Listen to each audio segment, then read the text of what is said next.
एक पुरसुकून गांव सरसब्ज जंगलात के दरमियान छुपा हुआ था, जहां लीला नामी एक तजस्सुस भरी छोटी सी लड़की रहती थी। इसके दिन जंगल के मखलूकात और बुजुर्गों की सुनाई गई कहानियों के साथ मुहम्मद से भरे रहते थे। लेकिन उन सब दोस्तों में जो उसे सबसे ज्यादा मुतवज्जह करता था, वो अलारक था, एक नौजवान वेम्पायर जो शहर के किनारे एक वीरान हवेली में रहता था। लीला को अलारक का पता एक दिन जंगल में घूमते हुए चला।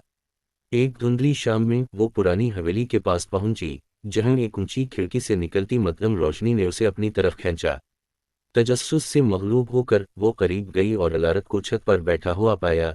इसका सफेद चेहरा नरम चांदनी में जगमगा रहा था। तुम कौन हो? लीला ने दिलचस्पी और जोश के साथ पूछा। मैं अलारक हूँ, उसने रात की हुआ की तरह नरम आवाज में जवाब दिया। और तुम कौन हो जो अपने घर से इतनी दूर भटक आई हो? इस दिन के बाद लीला और अलारक अलग ना हो सके। वो घंटों बातें करते। अलारक इंसानों की जिंदगी की रंगीन कहानियों से महसूस होता था, और लीला इसकी रात की मुहम्मद और रात के जानवरों के साथ दोस्ती की दास्तानों में खो जाती थी। वो उसे इन औकात के बारे में बताता जब वो बादलों के ऊपर उड़ता था और सितारों को हल्की आवाज में पुकारा करता था। गांव वाले वेम्पायर्स की खौफनाक कहानियां सुनाते थे, जिनके लंबे दांत और खौफनाक चेहरे होते थे। लेकिन लीला जानती थी कि अलारक मुख्तलिफ था। वो नरम दिल, ख्याल रखने वाला और बेहद तन्हा था। इसकी तारीख दुनिया लीला की हंसी से रोशन हो जाती थी, और वो इसकी कंपनी में मिलने वाली समझ और मोहब्बत की कदर करती थी।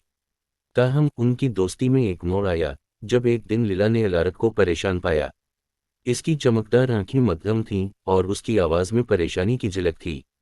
एक फैसला है जो मुझे करना है, उसने इतराफ़ किया। एक वक्त करीब आ रहा है जब मुझे फैसला करना होगा कि मैं जैसा हूँ वैसा ही रहूँ या हमेशा के लिए इस दुनिया को छोड़ दूँ। लीला का दिल डूब गया। उसके सामने अलारक के मुश्किल फैसले की संगीनी थी। इसने काफी देर गौर किया, फिर कहा, चाहे तुम जहां भी जाओ, तुम हमेशा मेरे दोस्त रहोगे। दिन छोटे होते गए और अलारक के फैसला करने का वक्त आ गया।